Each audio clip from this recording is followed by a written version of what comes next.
Muy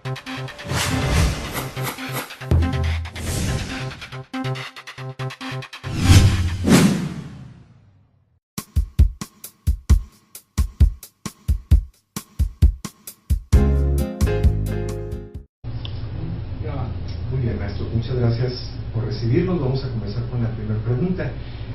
¿Cuál es la relevancia histórica de los movimientos estudiantiles sucedidos hace 40 años en la Universidad de Sonora?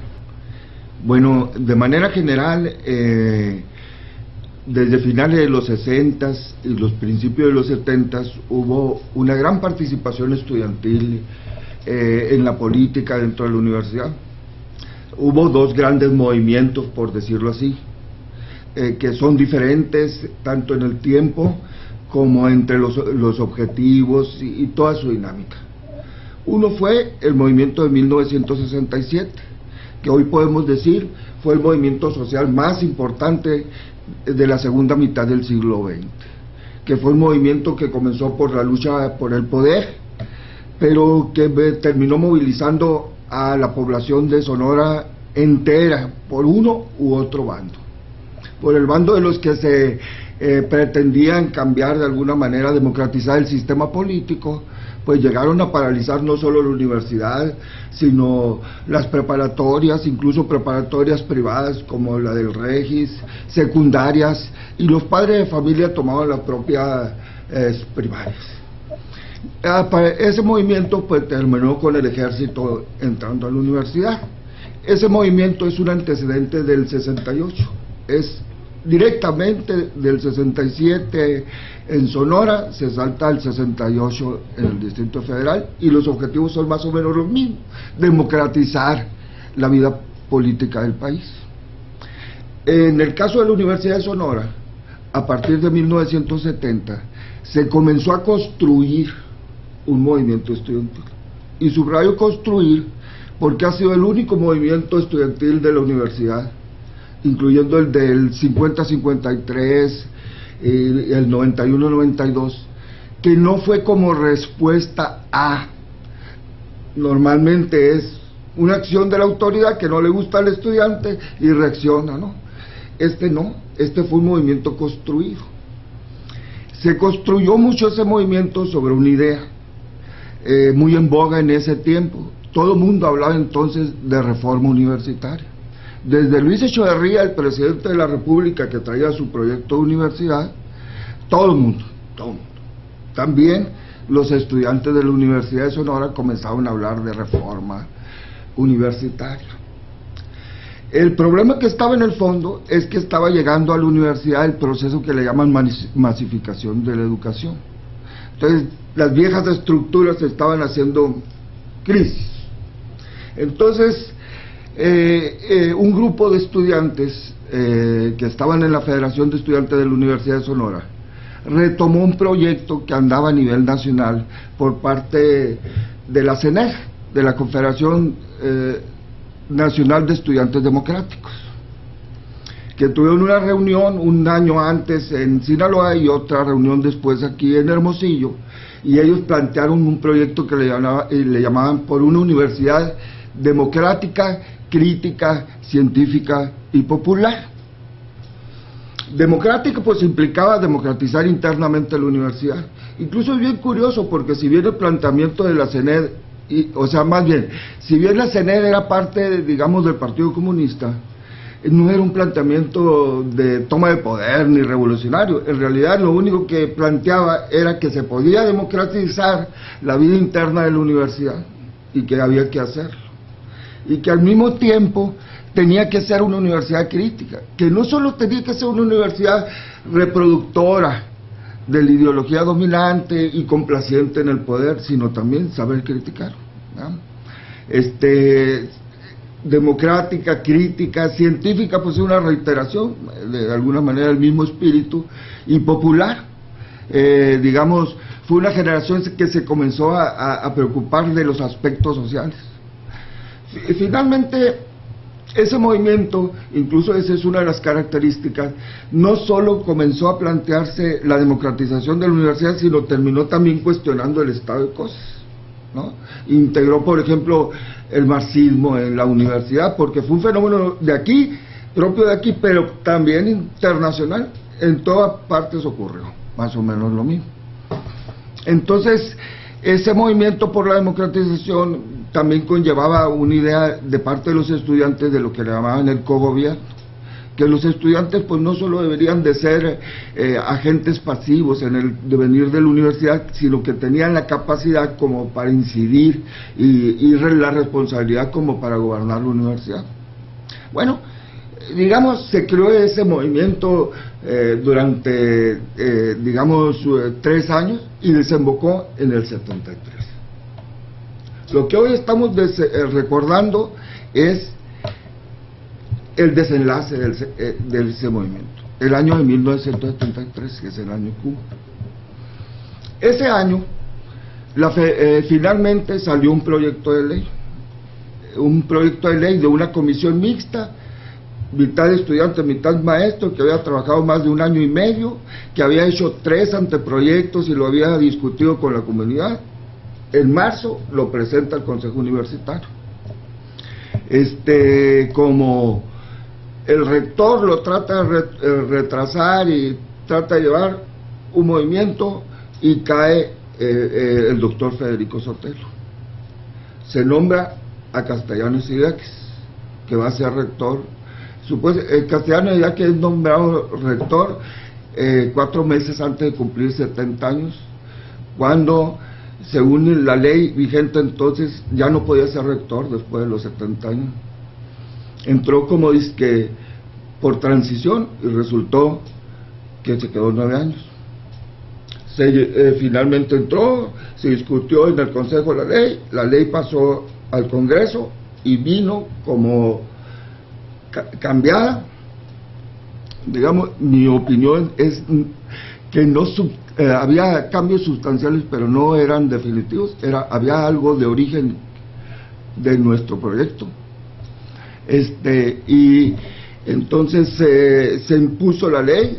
La Federación de Estudiantes y los activistas se opusieron a la ley, vino la represión y terminó el movimiento. Exacto. Sabemos que este devenir histórico sentó bases muy importantes en lo que hoy somos como Universidad de Sonora. ¿Cuál es el legado precisamente de esta lucha de los estudiantes en contra del poder? Yo creo que habría que poner un énfasis mayor en el aspecto internacional. En aquella época recorrían todavía los efectos del levantamiento mundial de los jóvenes de 1968, porque no nada más fue en la Ciudad de México, fue prácticamente en la mayor parte de las capitales importantes del mundo, y en muchas otras universidades se fue reproduciendo el mismo proceso, ¿no? Yo quiero decir claramente que, aparte de los objetivos meramente académicos de esta reforma que ha descrito Armando, también por lo menos un sector de vanguardia del movimiento estudiantil se concebía a sí mismo como parte de un proceso de transformación revolucionaria de la sociedad. O sea, en esa época los movimientos universitarios se sentían parte de esta ola de radicalización juvenil, y pues los proyectos generalmente de transformación de la universidad estaban muy ligados a las causas populares más importantes, ¿no? Tanto en la ciudad como en el campo. No era extraño escuchar en las discusiones de los pasillos, en las asambleas, todo eso, ideas de cómo relacionarse con los trabajadores, con los campesinos, con los habitantes de las colonias populares. Había un espíritu muy fuerte, transformador de la sociedad, que recorría a la Universidad de Sonora, como se daba también en el resto de las universidades. Entonces, pudiéramos decir, el legado más trascendente, más allá de la discusión acerca de si los objetivos académicos propiamente universitarios lograron trascender, yo lo ubicaría más bien en lo que se dio inmediatamente después.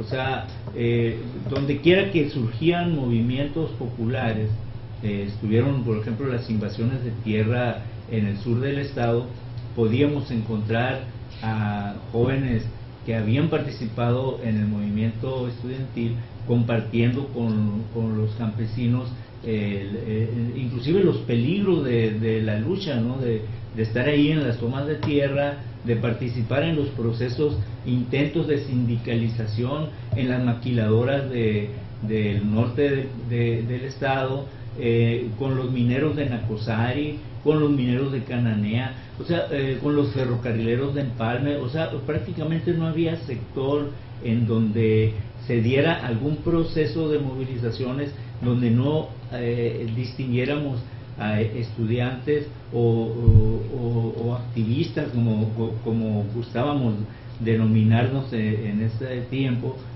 participando junto con los sectores populares en sus movimientos. Entonces, yo creo que una de las enseñanzas más importantes que nos deja el movimiento de 1973, de los años anteriores y de los años inmediatamente posteriores a la represión que se genera, es que fue un semillero de cuadros revolucionarios, de agentes transformadores que se planteaban como objetivo fundamental llevar pues el mensaje del cambio revolucionario a todos los sectores de la sociedad, ¿no? Ahorita, después de todos estos años, recordar esto que estaba en el centro, pues nos puede parecer un poco extraño, un poco fuera de lugar, después de lo que se ha dado en llamar la transición, la alternancia, todas estas cosas, pero realmente en esa época eran prácticamente las únicas vías que se le planteaban a los universitarios. Además, aunado a eso, además quisiera ser así un poco concreto, a ver si puedo. Hay legados que son mucho más visibles y más cercanos, ¿no? Yo creo que la juventud de ese tiempo nunca había sido tan contemporánea con las ideas del mundo, sin existir las redes sociales, ni existir los medios de comunicación, esa carretera informática que hay ahora, incidió en esa actitud transformadora, en la creación de nuevas estructuras digamos, de pensar la sociedad, en darle otro sentido a lo que la sociedad podía ser, otras estructuras de construcción imaginaria de la sociedad que le llama, en tal sentido que las transformaciones se dieron en el ámbito de la cultura también, de la vida cotidiana, ¿no? Los jóvenes de ese tiempo empezaron a negar el papel otorgado por las estructuras del poder de lo que tenía que ser la relación entre el hombre y la mujer, por ejemplo, o entre el hombre y los demás, ¿no? Empezaron a hablarse de otros valores en el sentido de los que ahora están tan en boga, como son la tolerancia, ¿no? La solidaridad, la inclusión, ¿no? Que son valores que empezaron a cimentarse ahí y que ahora los podemos considerar tan de uso común, ¿no? Entonces yo creo que uno de los legados más importantes, independientemente también, como lo señala, de lo que se trató de construir como demanda en torno a la universidad, esa reforma en el plano jurídico y en el plano académico, en el ámbito cultural de la vida cotidiana,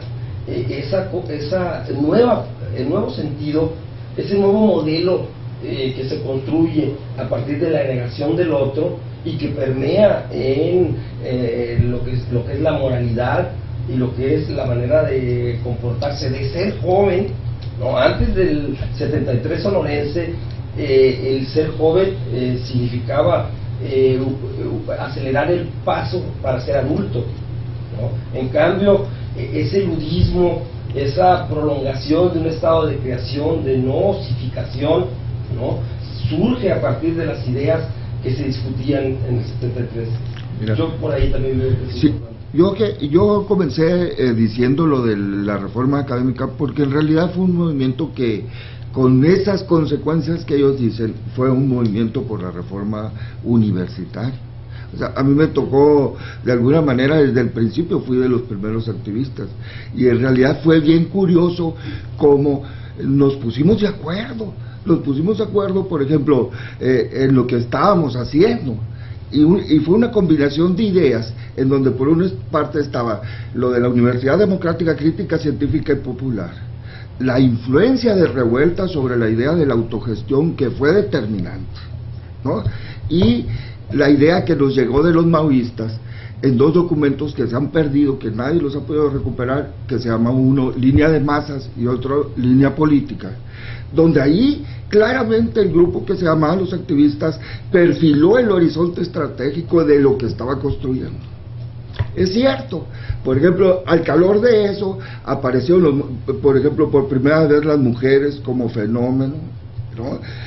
Se comenzaron a agrupar, incluso tuvieron el primer programa en Radio Universidad. Los movimientos de los que se refiere más respecto al género, pues, ¿no? También ahí aparece la primera generación que comienza a usar más o menos la libertad sexual en ciertos sectores, etcétera, la contracultura, etcétera. Pero fundamentalmente en el origen pienso que era un movimiento de reforma. Incluso no hubiera jalado a los estudiantes si le llegas con el rollo de la transformación social. Ese era el resultado incluso estaba bien claro en los documentos de la línea política, la línea de masas, cómo iba a operar, que la gente solo podía adquirir conciencia a través de la lucha en sus demandas inmediatas, se decía, y que además que a partir de las demandas inmediatas se iban a conocer los planteamientos estratégicos. Yo creo que otra de las cosas que podemos rescatar del movimiento estudiantil del 73 fue esa lucha en contra del autoritarismo. Había un autoritarismo dentro de la sociedad. Es cierto lo que dice Armando, que se inicia con un proceso académico, con una reforma académica, pero eso hace que se abra, la juventud en ese momento, se abra a una serie de ideas que, como estaba diciendo Joel, vienen de otras culturas, pero que a la vez eso hace que nosotros empujemos hacia unas nuevas relaciones en donde el autoritarismo ya estaba siendo fuertemente cuestionado por nosotros. Incluso no nada más el autoritarismo dentro de la convivencia, sino el autoritarismo dentro de nuestra propia vestimenta. Cómo nos empezamos a vestir de otra forma, cómo empezamos a rechazar las corbatas, los trajes, para ponernos el pelo corto, cómo ponernos las camisetas y los guaraches y andar vestidos de otra forma, que eso trae consigo, incluso el uso de drogas, que eso trae consigo que el propio autoritarismo venga a acusarnos de mafufos, de afeminados, anarquistas, y de una serie de cuestiones así que nosotros dijimos, bien, pueden acusarnos de lo que quieran, pero aquí estamos, nosotros somos, y seguimos adelante. Y esto, y una de las cuestiones que podemos ver, que ahorita el legado de ese movimiento es precisamente que en la universidad se genera una serie de discusiones en base a distintas ideas, y que no llegamos a lo que se llegaba en aquel entonces cuando los micos venían y nos agarraban a garrotes o a cadenazos, porque no estaban de acuerdo con lo que nosotros estábamos planteando, ¿no? Entonces hoy la situación ha cambiado, tenemos un legado completamente distinto dentro de la universidad. Incluso los propios maestros somos mucho más tolerantes de lo que fueron nuestros maestros en aquel entonces. Incluso si aprovecho lo que dice Borbón, los dos movimientos van en ese sentido anti-autoritarios. El 67 pues es un movimiento de una magnitud tremenda, con todas sus deficiencias. Lo que está buscando es democratizar la vida política del país, aunque lo entiendan primero como democratizar dentro del PRI, cuando se desilusionan explota, ¿no? Sí, yo creo que un aspecto fundamental de ese legado viene a ser el desarrollo de una conciencia crítica mucho más radical, que se traduce en la formación de las nuevas organizaciones, nuevas en ese momento, por supuesto, de la izquierda en el país.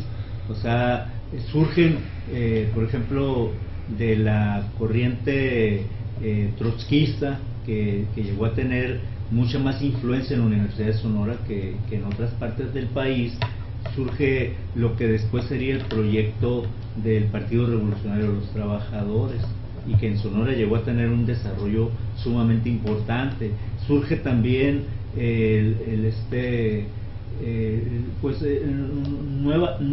nuevas partidarios de lo que había sido el tradicional Partido Comunista, que se nutre de una nueva horneada de jóvenes radicalizados en la universidad, pero surgen también otras organizaciones que se plantean su participación en un movimiento armado, ¿no? Está el caso, por ejemplo, de la Liga Comunista 23 de septiembre, que realiza sus primeras acciones y acarrea esto una persecución, una represión terrible, no solamente contra sus integrantes, sino contra todo estudiante que tuviera alguna apariencia, como mencionaba el maestro Borbón, de ser así medio hippie, traer el cabello largo, andar vestiendo de mezclilla, todas esas cosas.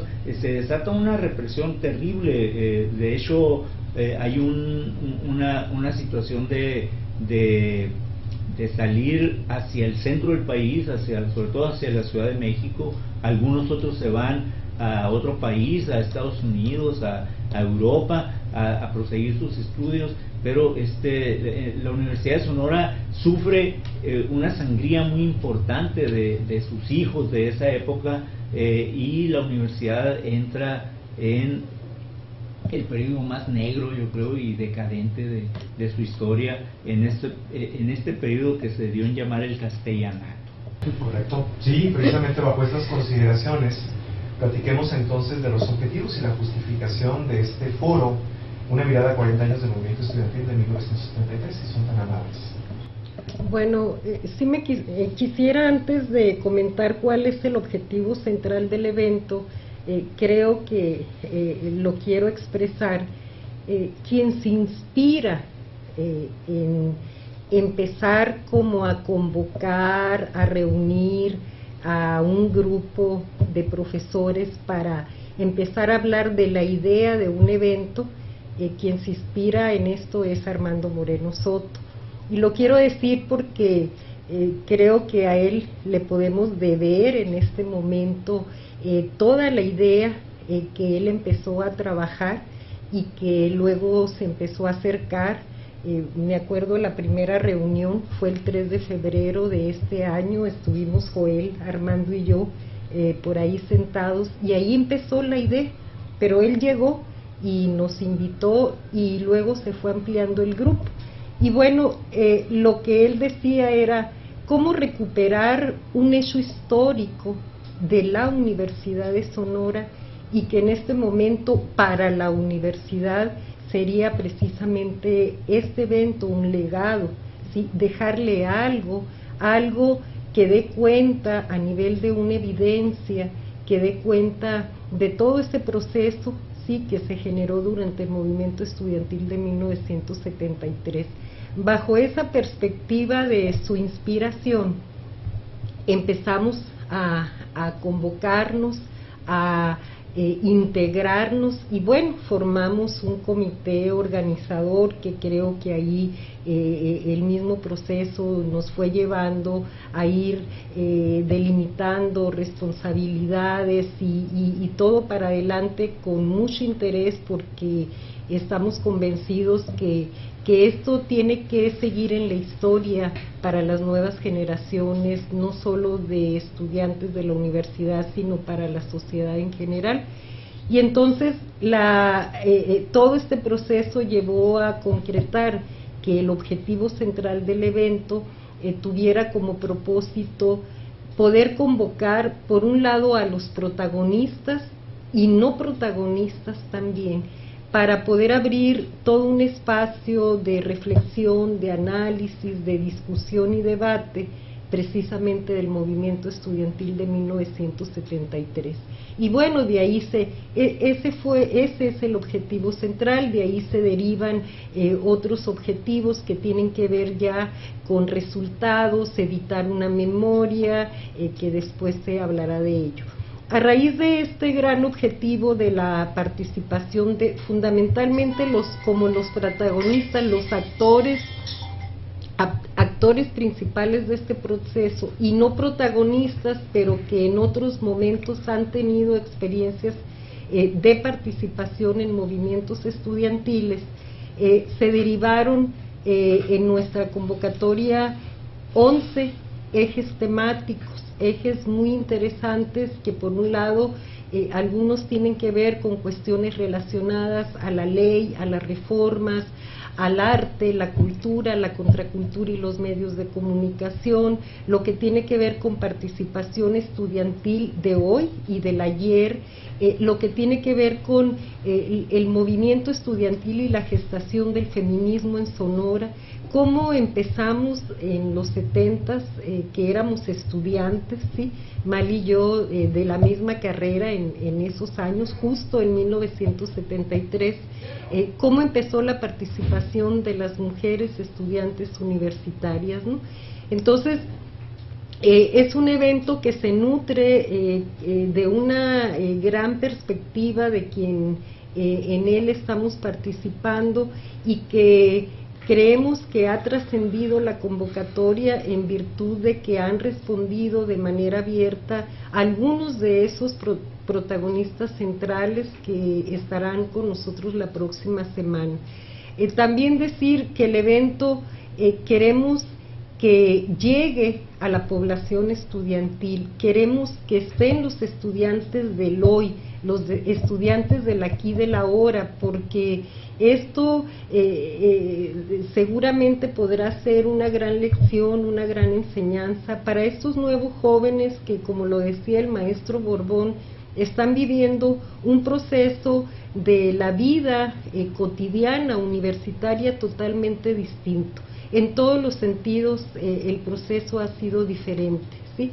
Y bueno, tenemos algunas experiencias de movimientos estudiantiles, pero que en este momento lo central es cómo recuperar, ¿sí?, esa parte que no está perdida, creo que en muchos ha seguido presente, pero cómo recuperarla y traducirla en una evidencia que pueda formar parte de un patrimonio académico dentro de la universidad y donde pueda ser una memoria que se convierta en un documento de consulta para estudiantes, para estudiosos, para investigadores de movimientos sociales, no solo en Sonora, sino en México y por qué no en el mundo. En términos generales, por ahí se centra nuestro evento, esto que tiene que ver, porque bueno, el evento tiene, lo central es un foro académico y denominamos foro académico por la participación que van a tener quienes ya hicieron llegar sus trabajos formalmente a nivel de documentos de ponencias, pero el evento se va a complementar con otra serie de actividades de carácter cultural, en donde creemos que esto va a dejar, sí, una gran huella, pues creo en primer lugar para quienes estuvimos en este nivel de participación y para los compañeros que ya han confirmado, ya empezarán a llegar a partir del martes de la Ciudad de México, de Baja California, de Sinaloa, estarán acá, y bueno, para los estudiantes y también para las autoridades de la Universidad de Sonora, que nos sería muy grato que pudieran estar presentes en estas discusiones que se van a generar en las mesas de trabajo. Ya ahorita tenemos todo listo, prácticamente estamos con los detalles y bueno, esperemos que el evento pueda resultar y dar cuenta de la intencionalidad que tiene el propio objetivo que estamos planteando. Correcto. Hablando precisamente del programa de actividades, ¿cómo podemos detallar un poquito más algunos aspectos que contempla? Pues sí, mira, hemos estado trabajando arduamente en la formulación de este programa, y precisamente quisimos también pues abordar aspectos tanto de carácter cultural como académico, y hacer una exposición fotográfica de los hechos que acontecieron en esa época. Esa exposición nosotros la tenemos programada precisamente para el día 2 de octubre, ¿sí? Es en el centro, en la Galería del Centro de las Artes, a las 19 horas, y es una colección bastante nutrida que nos proporcionó Patricio Esteves. También en ese mismo evento pues se va a hacer un reconocimiento a 3 personajes que en el equipo, los organizadores, consideró necesario pues reconocer esa participación que tuvieron en esos momentos, ¿no?, en la universidad. Uno de ellos es precisamente Patricio Esteves, es la maestra Josefina de Ávila Cervantes y Carlos Ferra Martínez. Eso sería el evento del 2 de octubre. Una vez concluida ya lo de la entrega de los reconocimientos, el recorrido por la exposición, pues vamos a tener ahí un pequeño recital, si se pudiera llamar así, de grupos, ¿sí?, de rock de los 70, para recordar, ¿no?, esa época. Luego tenemos ya para el día 3, y tenemos también está bastante nutrido el programa. Nosotros estamos, todo el programa se conforma por 8 mesas, son 7 mesas de ponencias y una mesa, la última mesa, que son de testimonios, ¿sí? Esa creo que va a estar bastante interesante, esa mesa de testimonios. Y aparte pues el día 3 nosotros tenemos también un homenaje a Raúl Álvarez Garín. Raúl Álvarez Garín, pues todos sabemos que fue un líder importante del movimiento del 68, ha sido un luchador social incansable, y bueno, también se decidió hacerle un homenaje a esta persona. Este sería el día 3.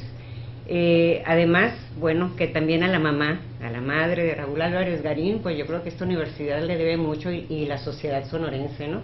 Su mamá fue fundadora en aquel tiempo de la Escuela de Altos Estudios, de matemáticas y todo eso, filosofía y letras.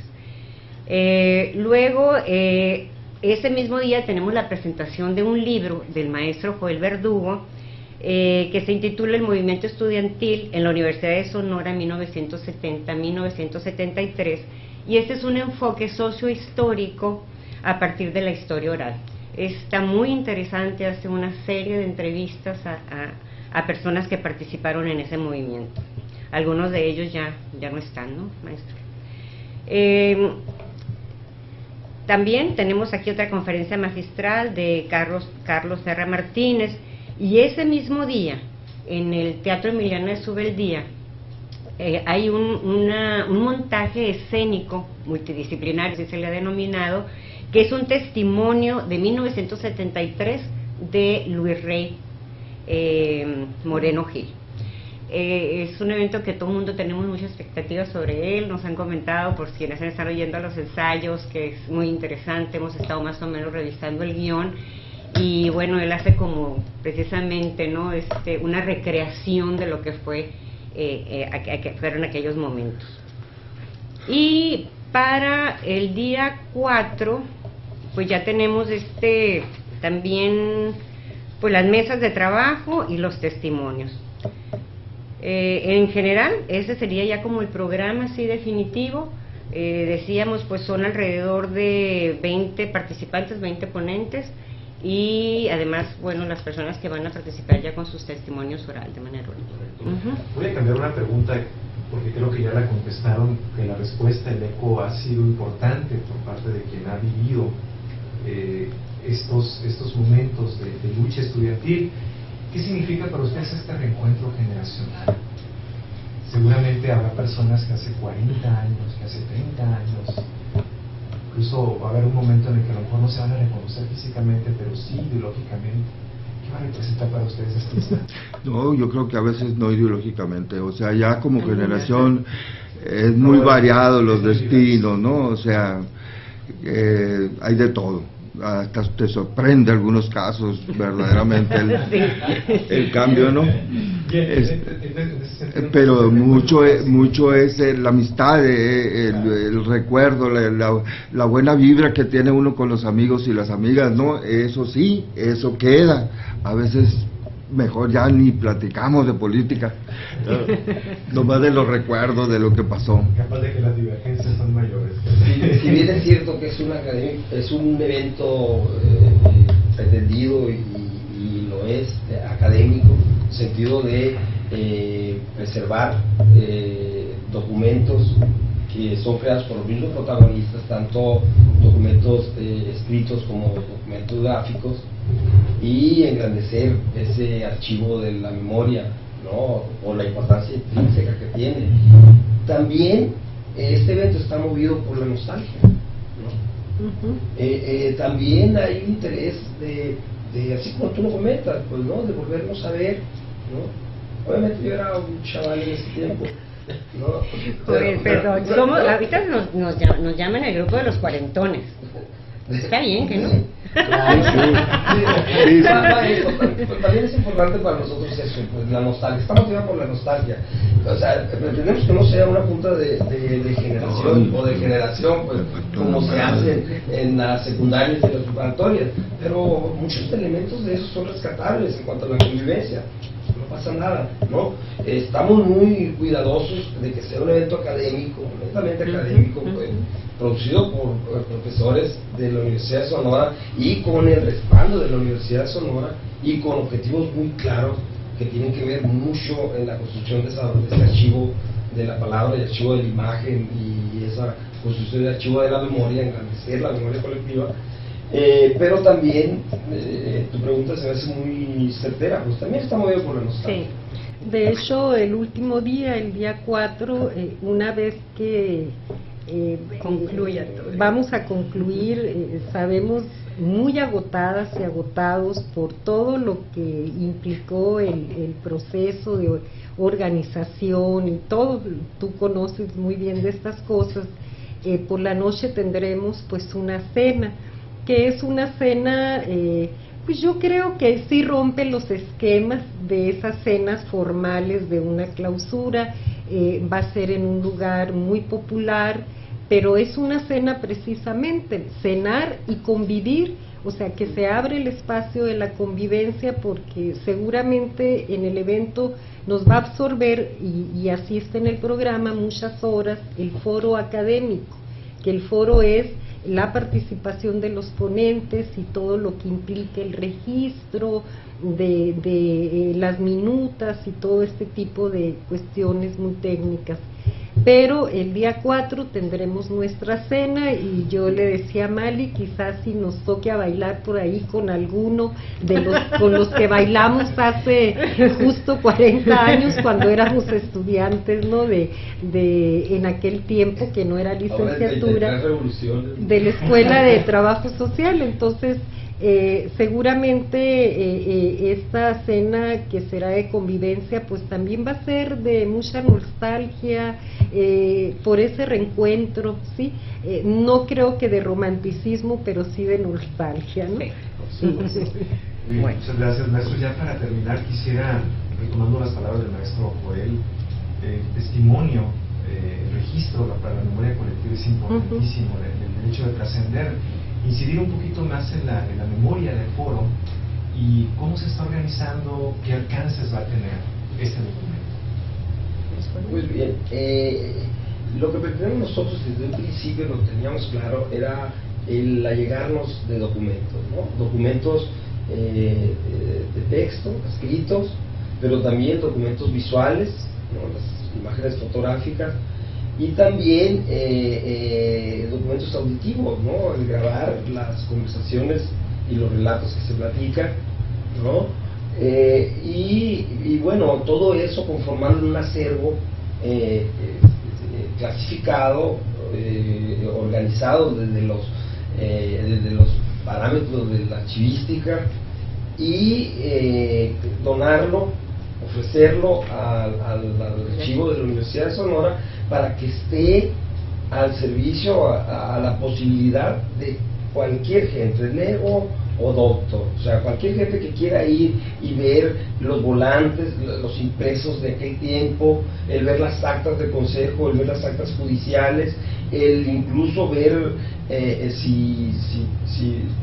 si todo sale bien, y es una recomendación que yo me hago, es el darme una semana en el Archivo Nacional y traerme los documentos de la Guerra Sucia que se llevó a cabo aquí en Sonora, ¿no? Donde hubo asesinatos de estudiantes, pero también de policías, es decir, la labor de aquellos estudiantes que se radicalizaron, ya lo comentó Rubén, y se organizaron en la Liga Comunista 23 de septiembre, que si bien es cierto no tenían nada que ver o mucho que ver con la dinámica del movimiento activista propiamente dicho, sí fue no una consecuencia, pero sí, tal vez no un continuo, ¿no? Pero sí fue algo que sucedió después del 73, en el 74, y que es también parte, a mi punto de vista, de ese movimiento. Entonces, bueno, tanto los archivos judiciales como las actas de consejo, volantes,